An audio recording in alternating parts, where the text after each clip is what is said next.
ഭക്ഷണശീലങ്ങൾ ലോകത്ത് പലയിടത്തും പലതാണ്. അത് നമുക്കറിയാം. ലോകത്ത് പലയിടത്ത് എന്ന് മാത്രമല്ല, നമ്മുടെയൊക്കെ വീടുകളിലും അത് വ്യത്യാസപ്പെട്ടിരിക്കും. ചില നാട്ടിലെ ഭക്ഷണങ്ങൾ കഴിക്കുന്നത് നമുക്ക് സങ്കല്പിക്കാൻ പോലും ആകില്ല. പാമ്പിനെയും പഴുതാരയെയും പാറ്റയും ഒക്കെ കഴിക്കുന്ന സ്ഥലങ്ങളില്ലേ? വിയറ്റ്നാമിൽ പൂച്ച മാംസം കഴിക്കുന്നവരുണ്ട്. പൂച്ച സൂപ്പിന് പ്രശസ്തമായ റെസ്റ്റോറൻറ്റിൻ്റെ ഉടമയ്ക്ക് പെട്ടെന്ന് ഒരു ദിവസം കുറ്റബോധം തോന്നി. 300 പൂച്ചയെ വരെ സൂപ്പിനായി കൊന്ന ശേഷം പുള്ളിക്കാരനും മതിയായി. ഇനി ഈ പണിക്കില്ല എന്ന് തീരുമാനിച്ചു. റെസ്റ്റോറൻ്റ് അങ്ങ് പൂട്ടി. ഹിമ ഹരിദാസ് ഉണ്ട്. ഹിമ, വല്ലാത്തൊരു ശീലം തന്നെയല്ലേ ഈ പൂച്ച സൂപ്പൊക്കെ? പേര് കേട്ട അല്ലെങ്കിൽ പ്രശസ്തമായ ഒരു നാടുണ്ട് എന്നൊക്കെ ഞാൻ ശരിക്കും പറഞ്ഞാൽ ആദ്യമായിട്ടാണ് കേൾക്കുന്നത്. പക്ഷേ ഇനി ഇത് റെസ്റ്റോറൻറ്റ് പൂട്ടിപ്പോയ സ്ഥിതിക്ക് അവിടെ നിന്ന് ആസ്വദിച്ച് ഈ സൂപ്പ് കഴിച്ചവരൊക്കെ എന്ത് ചെയ്യും? അതെ, തീർച്ചയായും അത് തന്നെയാണ്. നമ്മൾ ഈ പൂച്ച കട്ട്ലേറ്റ് എന്നൊക്കെ തമാശയ്ക്ക് പറയാറുണ്ടെങ്കിൽ ഒരു പൂച്ച സൂപ്പ് ശരിക്കും വിയറ്റ്നാമുകാരുടെ പ്രിയപ്പെട്ട ഒരു ഭക്ഷണം തന്നെയാണ്. അത് നമുക്ക് ഈ റെസ്റ്റോറൻറ്റിൻ്റെ കടയിലേക്ക് തന്നെ വരാം.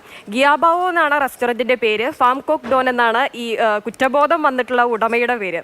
അദ്ദേഹത്തിന് ഒരു പ്രത്യേകിച്ച് ലാഭമൊന്നും ഇല്ലാത്ത ഒരു സാധാരണ ചെറിയ റെസ്റ്റോറൻ്റ് ആയിരുന്നു ഇത്. പക്ഷേ പെട്ടെന്നൊരു സുപ്രഭാതത്തിൽ അദ്ദേഹത്തിന് തോന്നുവാണ് പൂച്ച സൂപ്പ് കൊടുത്താൽ കുറച്ചുകൂടി ലാഭം ഇരട്ടിയാവുമായിരിക്കുമെന്ന്. അങ്ങനെയാണ് ഈ പൂച്ച സൂപ്പിലേക്ക് കിടക്കുന്നത്. അതോടുകൂടി തന്നെ റെസ്റ്റോറൻറ്റിൻ്റെ റേഞ്ചേ മാറി. നിരവധി ആളുകൾ വന്നു തുടങ്ങി. പൂച്ച സൂപ്പ് അവർക്കൊക്കെ ഒരുപാട് ഇഷ്ടപ്പെടുകയും ചെയ്തു. പക്ഷേ പിന്നീട് ഈ പൂച്ചയെ കൊല്ലുന്നത് ആലോചിച്ചപ്പോൾ ഈ ഇദ്ദേഹത്തിൻ്റെ ഉടമയ്ക്ക് തോന്നുകയാണ് നമ്മൾ ചെയ്യുന്നത് വലിയ ക്രൂരതയല്ലേ എന്ന്. കാരണം വെള്ളത്തിൽ മുക്കിയാണ് ഇതിനെ കൊല്ലുന്നത്.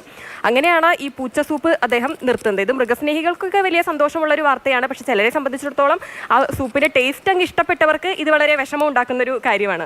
ഇതിപ്പോൾ നമുക്ക് സന്തോഷമുള്ള ഒരു കാര്യമാണ്. കാരണം നമ്മളെ സംബന്ധിച്ചിടത്തോളം കേരളത്തിൽ എല്ലാവരും ഓമനിച്ച് വളർത്തുന്ന ഒരു മൃഗമാണ് പൂച്ച. അപ്പോൾ പൂച്ച സൂപ്പ് നിർത്തിയെന്ന് കേൾക്കുമ്പോൾ നമുക്ക് സന്തോഷമാണ്. പക്ഷെ നമ്മളിവിടെ ആലോചിക്കേണ്ട ഒരു കാര്യം, നമ്മളൊരു മടിയില്ലാതെ ചിക്കനും ബീഫും ഒക്കെ കഴിക്കുന്ന ആളുകളാണ്. അപ്പോൾ നമ്മുടെ നാട്ടിൽ പെട്ടെന്നൊരു സുപ്രഭാതത്തിൽ ആർക്കും കുറ്റബോധം തോന്നി ഈ കോഴി അറക്കുന്നതൊക്കെ നിർത്താതിരിക്കട്ടെ എന്ന് നമുക്ക് ആഗ്രഹിക്കാം. ശരിയാണ് ഹിമ.